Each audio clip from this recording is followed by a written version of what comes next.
G'day guys, I'm D-Mac from NBA Fantasy Bible, and along with me is Matty G, and we are part of the Believe in Fantasy Network. Matty G, how you going, mate? Yeah, man, I'm good. Saturday night, our friends and family draft tomorrow. I should be in bed, but I'm just doing the work. Exactly. We've got 3 days until opening night, so what better time for us to hop into another public mock draft? So a lot of drafts have already happened, but we thought there's heaps happening probably in the next couple of days, maybe some on Monday and Tuesday, but heaps happening in the next couple of days. So getting some reps in, getting you guys prepared for the next couple of days of drafting. We're going into a 9-cat 12-team mock draft as well. Matty G, you're picking from pick 12. I'm picking at pick 2. We will get into the draft room very, very shortly. I think less than about a minute away, less than 2 minutes away. But have you seen any trends over the last few mock drafts that you've done in real drafts as well? Yeah, man, big things from the preseason hype really is the big thing, and the takeaways. Like today, BJ Edgecombe and Reed Shepherd's blowing up the other day, and we were even in a live draft on Friday when that was happening, and people were like, "Oh my gosh, BJ Edgecombe." By the way, at the Dynasty, welcome to fantasy basketball. What a great comment to get. 9-cat leagues to join. Dude, jump into the DMs of our Twitters, I guess the best way to say it, and we'll see if we can hook him up, this guy, like get him into a league somewhere. Absolutely. That's what we're about here. We have to help all. And a lot of new people actually were coming through. Quick comment here. Thoughts on Embiid today? He started, well, this was yesterday for us, but looked pretty good, played limited minutes.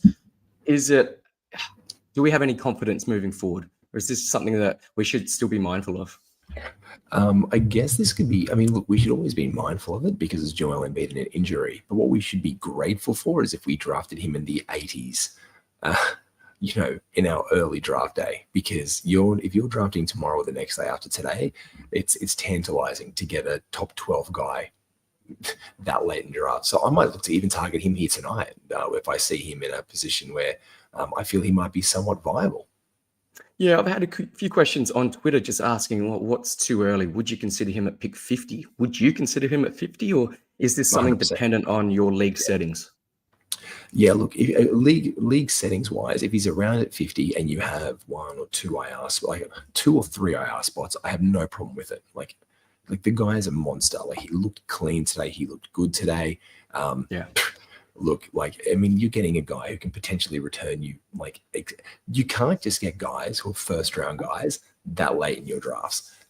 He is today. He's just shot up boards left, right, and center. He's like, I'm very surprised. Like, we weren't expecting him to be ready for opening night, were we, D-Mac?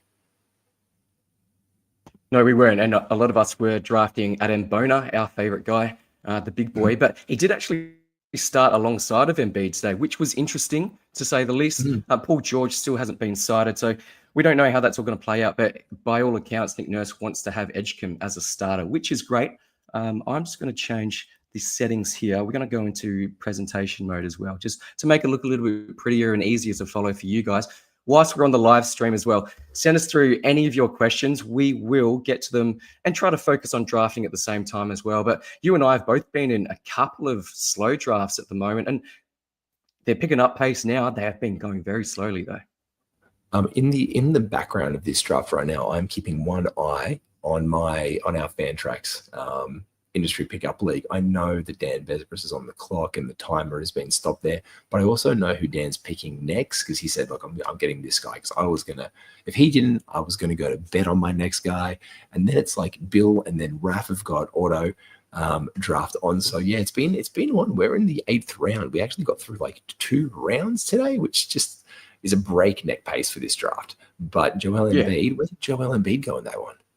He went, before this game the other day, he went in... Ooh, that's a great question, actually. Where did he go? Oh, has he gone yet? He's gone. We're in the 80s. He's surely gone by now. I think he went early. Someone took him early. He's gone. I just can't see where. I know he's gone. And again, if he was still in the industry league in the 80s or 90s, there is something absolutely in the water there, by the way. Who are you picking? Who are you taking at number 2, by the way? Like, who are you? If Jokic, look, I'm thinking that Wemby's going to come to me. Yeah, we got less than a minute, and I'm just trying to work out how I just show my presentation mode without seeing my queue as well. Because Matty G, I know that you like to snipe me as well, but I'm not going I'm to thinking snipe you. Wemby's Oh going to yeah, that fall was to Tyler two. Hero today. That was Tyler Hero today, and you know that I was high on Tyler Hero. And if I could Yeah, get him where I haven't got him before, yeah, big time, big time. I definitely wanted I'm him. completely fine. And again, I know that you And must Josh have been Boyd, I upset think, sniped me a couple of times as well.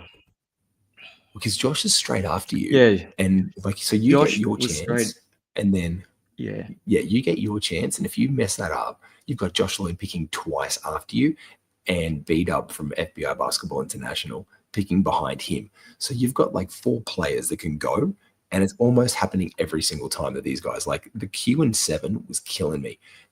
Aiton, Mark Williams, Jared Allen, and Hartenstein all out in a row. It was a slow death for me that round. yeah, it was. Too many Wemby builds. Of course, Jokic went number 1. There you go. This will be unique for me as well. SGA at 3. We're expecting Luka at 4. Is that pretty standard, Yep. or Giannis has been moving up? There's Luka at 4. Yeah, Luca at 4. This is all going very, very pedestrian. Nothing going out of the way. I'm curious to see this. Okay, so Cade is gone. Anthony Davis slides down draft slot. There we go. This is the beginning of the slide. If he's there, do I take him is the question. Anthony Davis.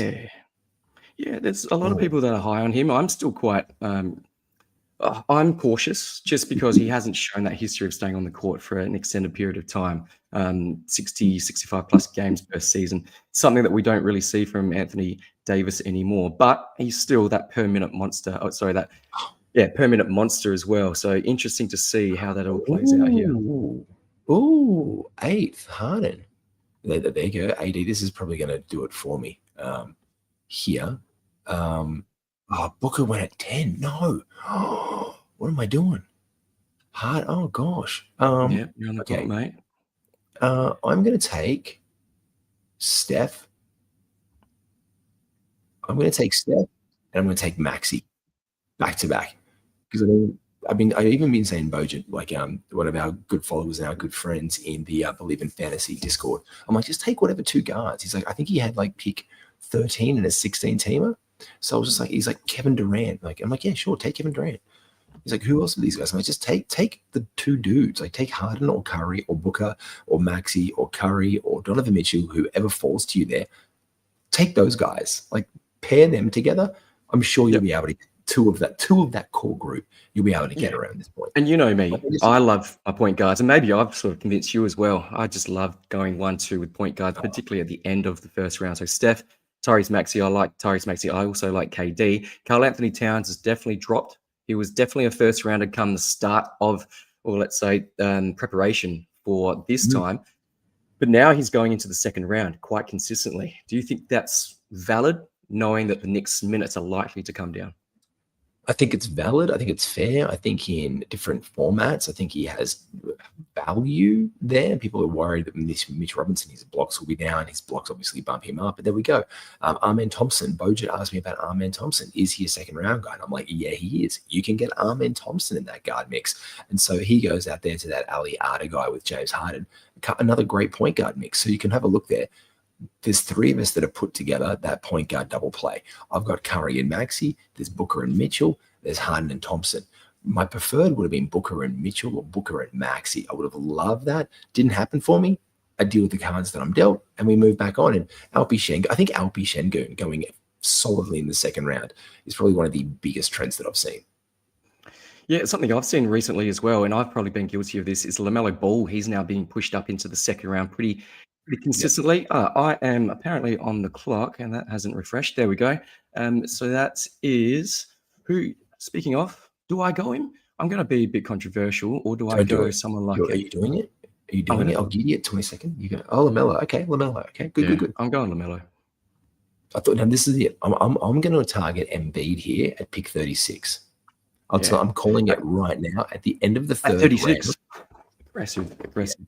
Quick question. I'm back on the clock, so that's great. Not a great opportunity look, for me to think. Roy 12, just backing up his OKC players. Love that bit of a stack right there, by the way.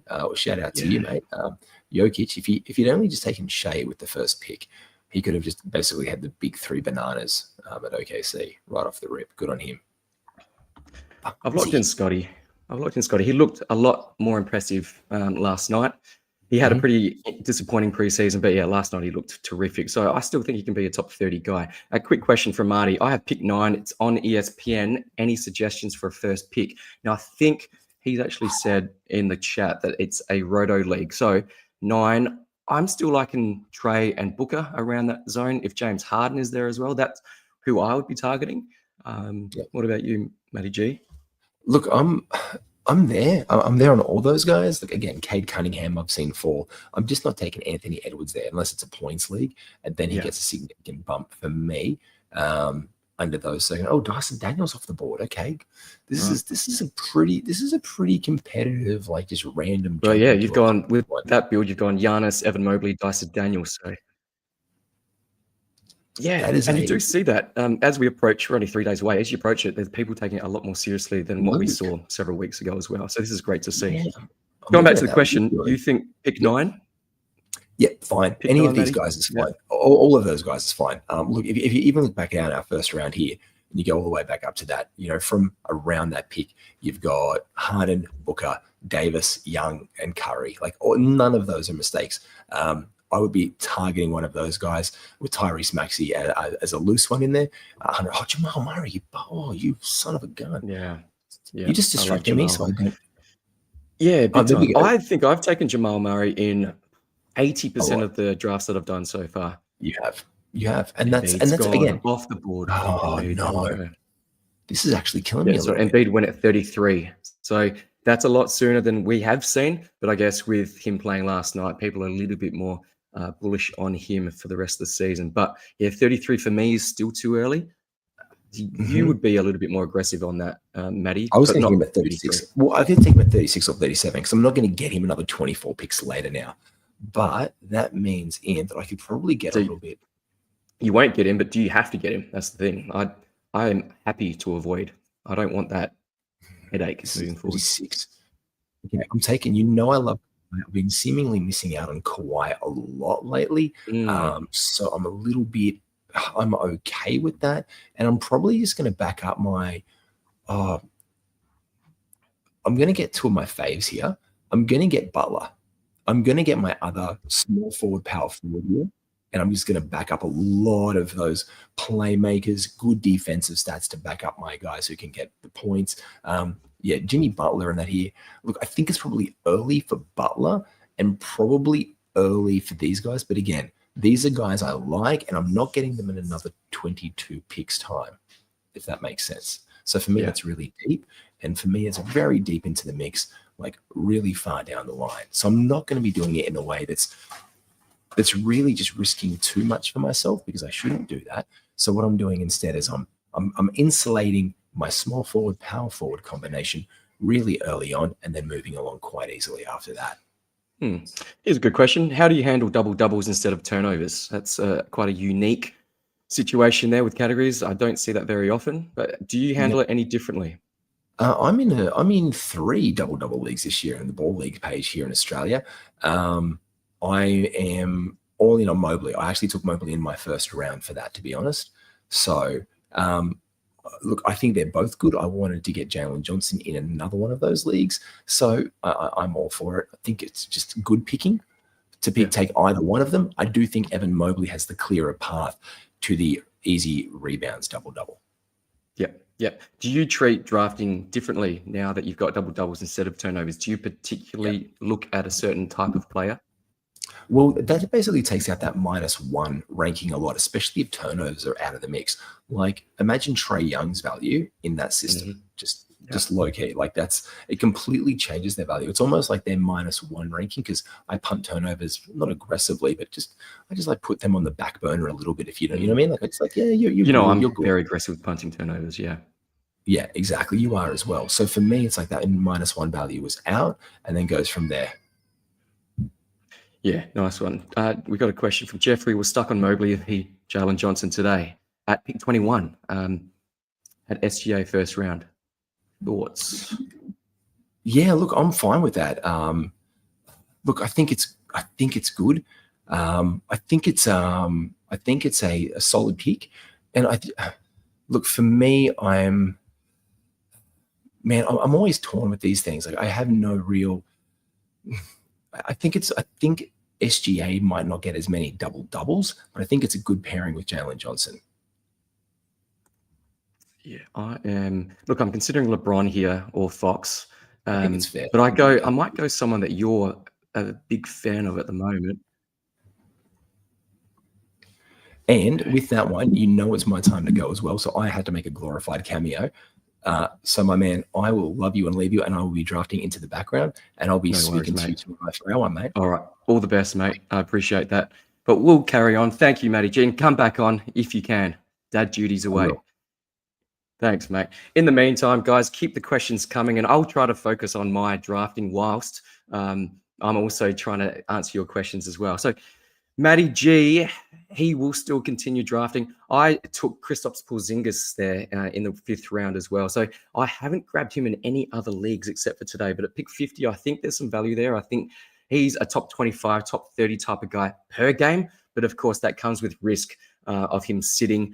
It is contract year as well. So it doesn't necessarily mean he plays harder or he plays more games or he doesn't get injured. It just means maybe for me, there could be some more incentive to try to stay on the court a little bit longer as well. Again, we don't think that contract year is really a factor, but some people may think that as well. LeBron James, interestingly, was taken at pick 54. For me, I'm okay. Something around that pick 50 onwards. LeBron James, for me, at that point is okay because, to be honest, he's 40 years old. I don't know how long he's going to be out. Thoughts are it could be just perhaps a month, could be less, could be more. We don't really know a firm timeline at this stage, but I'm hoping that it'll be a little bit on the earlier side of that time frame as well. So getting him a top 20 guy, or top 24, 25 type of guy, getting him at pick 54, I think that's good value. But yeah, that comes with a little bit of risk there. I'll just quickly go through. So Matty G is still drafting. He's gone Darius Garland, and I've been big on Darius Garland. I think he only misses 1 or 2 weeks to start the season. I think he, again, with the statistical scarcity, positional scarcity, I think he's a great pick around that point. You could probably wait a little bit as well. I've seen him drop to, there was a draft I saw, a real league to pick 75. So perhaps at pick, he got taken at pick 60. You could have waited a little bit longer. But again, if you wanted a particular stat set like assists and good free throws, Darius Garland is a really good player. I think he's a top 40 type of player. Getting him at pick 60, I think, is great because he's not going to miss too much time to start the season. Just a few more interesting picks. I will get to your questions. We've got one from Nam. Is Jaren at 2nd round too early? Jaren Jackson Jr., we saw that he did play in preseason. It's awesome to see. 2nd round, I don't think it is too early. I think at back end of the 2nd round, 3rd round would be ideal. He was taken at the 3rd pick of the 3rd round in this one, but he may be going up draft boards now because we have seen him in preseason. I don't think it's too early, depending on when in that 2nd round he goes. Back end, I'm comfortable with.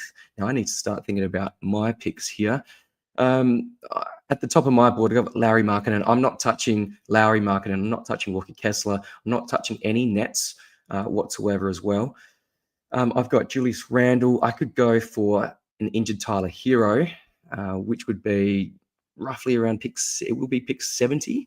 I might target Tyler Hero here because he'll probably miss a month. But when he does come back, I could see him having top 25, top 30 type of category league value as well, which is important. We play for the playoffs. I'm going to take Hero right here. Another guy, I should probably look at my team. Who could I grab here? Let me know what you think of my team so far, guys. I could go upside. Is it too early for Zealous? Is it too early for Zealous? Look, he's in my queue. Mikal Bridges, I think that's too early for my liking. I'm taking Matas Bezelis. Aggressive, but I like what I've seen in the preseason. I don't know what you guys think, but I think taking Bezelis at pick 74 presents still some value there. Larry Markkinen was taken straight after that. We've got a few questions here from Jeffrey, any late round guards past 150 to target for assists? Prices this week, Davion Mitchell was a guy that I was hoping would step up in the absence of Tyler Hero, but we've actually seen Drew Smith start recently, and Drew Smith, they really, really like at the Miami Heat. He has had his fair share of injuries as well.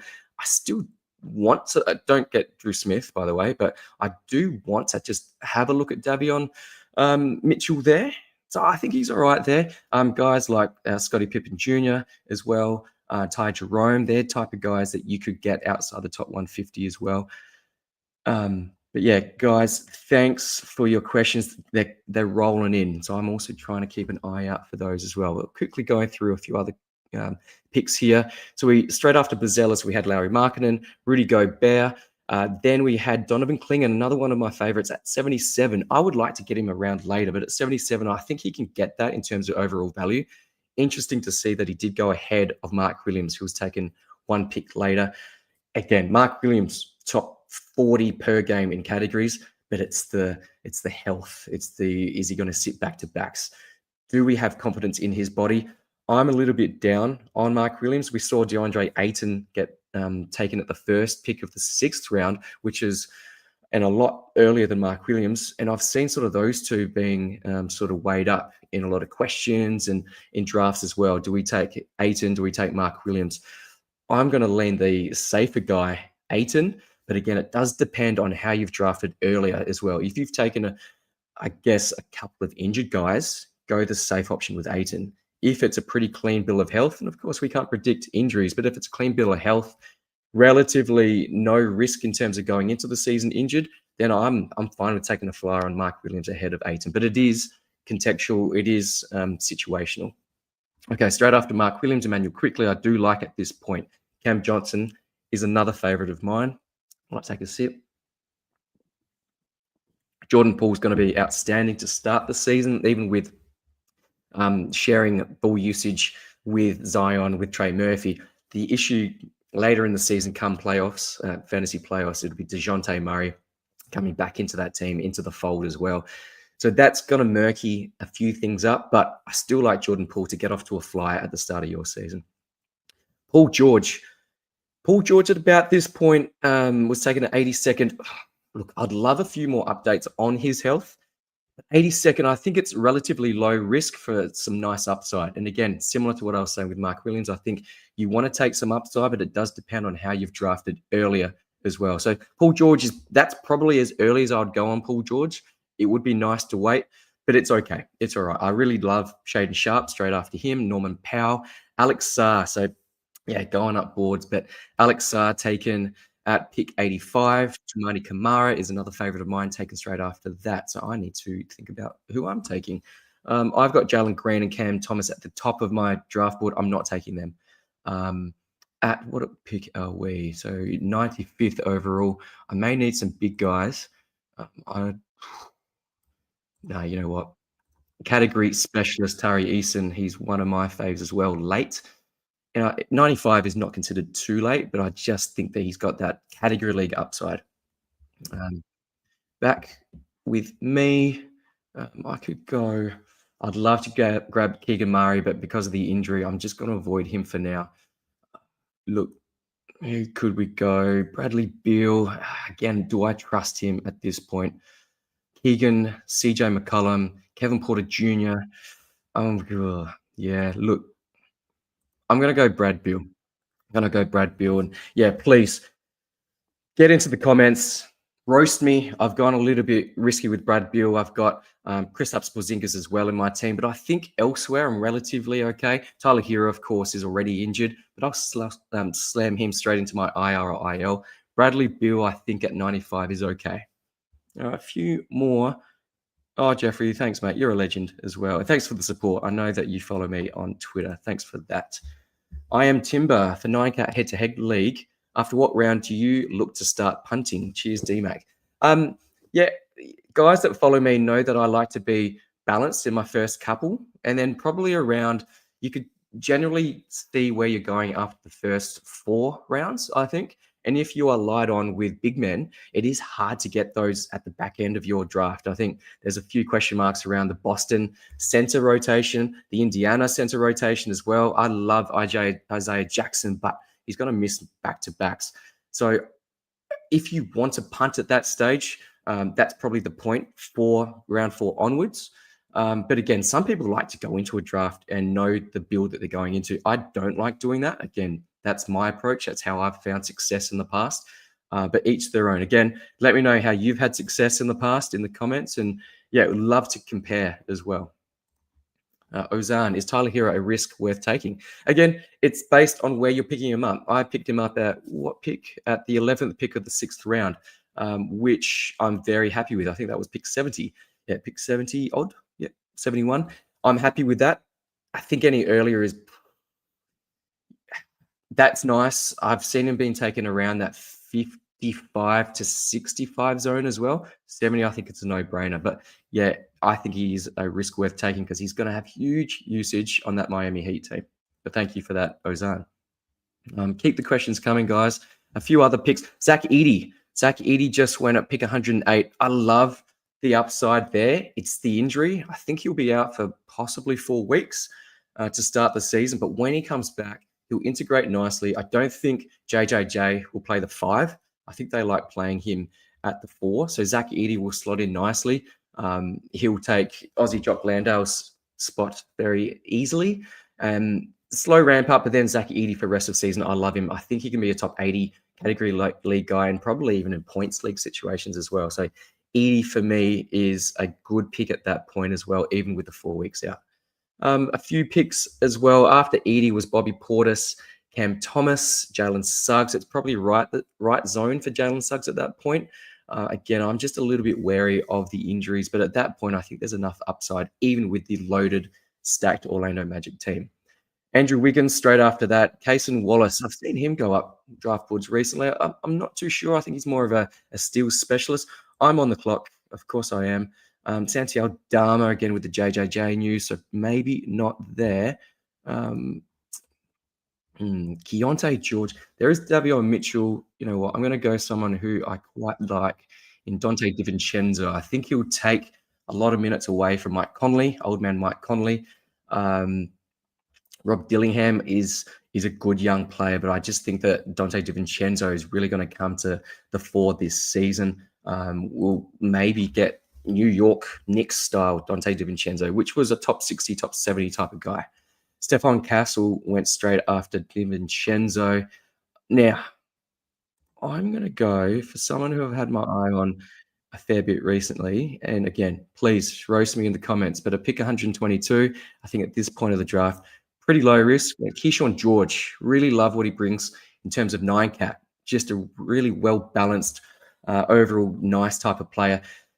We know that Bilal Coulibaly is injured to start the season. It won't be out for too long, but I just think that Keyshawn George is someone that they should be playing a lot more of. Young guy, sophomore season. I really like him at that point. But again, at pick 122, low risk. Some more questions. Who are your favorite 4th round picks for 8-cat Roto League? 4th round. I might have to get back to you, Umat, on that one because we could probably look at who was taken in the 4th round here, and we'll look at ADP. I can bring up the ADP. Hold that thought, Umat. We'll come back to that shortly. Tamir, Diabate, Mitch Robinson, Nemesis Keita, Chris Boucher, Isaiah Jackson. Who has the highest floor? Highest floor is Ajax, but again, it's the risk of injuries. Coming back from injury, the Achilles tear from last season, slow ramp up, missed the back-to-backs. Ajax has the highest floor for me. Highest ceiling, I should say. The highest floor, different question. Highest floor is probably Nemesis Keita. Highest ceiling is Ajax. So yeah, thanks. I needed to clarify that. But I would prefer to take Ajax just because of the highest ceiling, particularly at this point of the draft as well. Ajax just went as well. So he went at pick 125. I do like Aaron Naismith, who was taken just earlier at 123. On that point, I'd probably need a few more big men. So I'm going to just queue up Nemesis Keita. Do we have Boucher still available? Chris Boucher, let's find him. Chris Boucher is still available. Luca Garza is another probably deeper round sort of guy as well. But Chris Boucher has looked good. I think he'll start at the power forward spot as opposed to the center.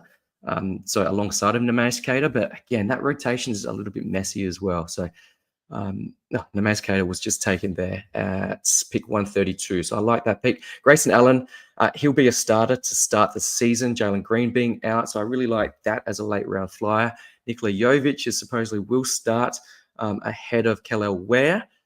Keontae George, by all accounts, I think he will start ahead of Isaiah Collier as the point guard for the Jazz. And I mentioned earlier about Larry Markkinen. I'm staying away from Larry Markkinen and Walker Kessler, but these sort of later round guys like Keontae George, Isaiah Collier,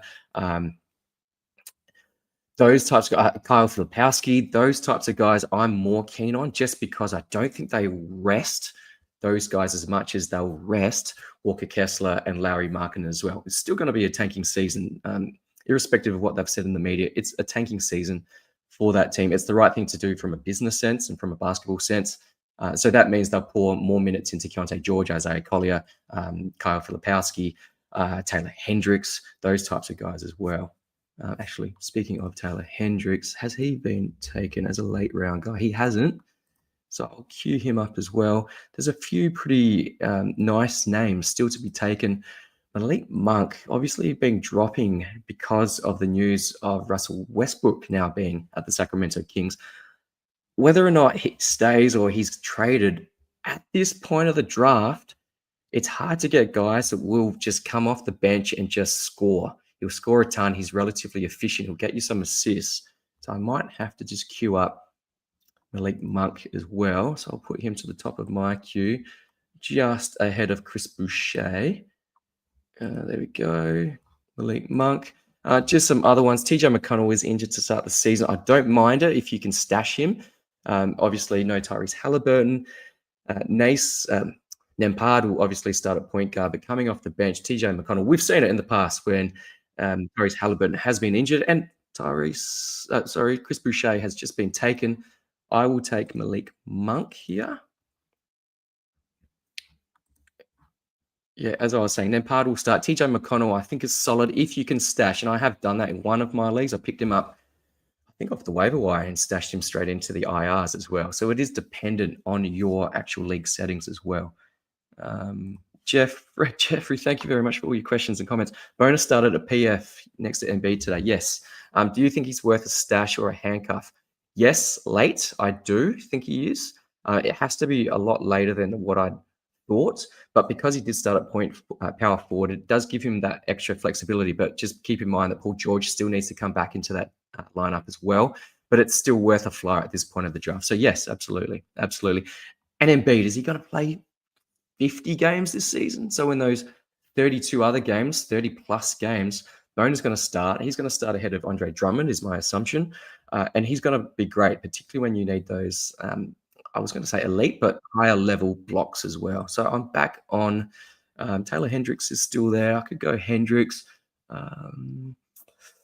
Do I go someone who's a little bit more proven and has had a pretty impressive preseason? It's boring, but it's Wendell Carter Jr.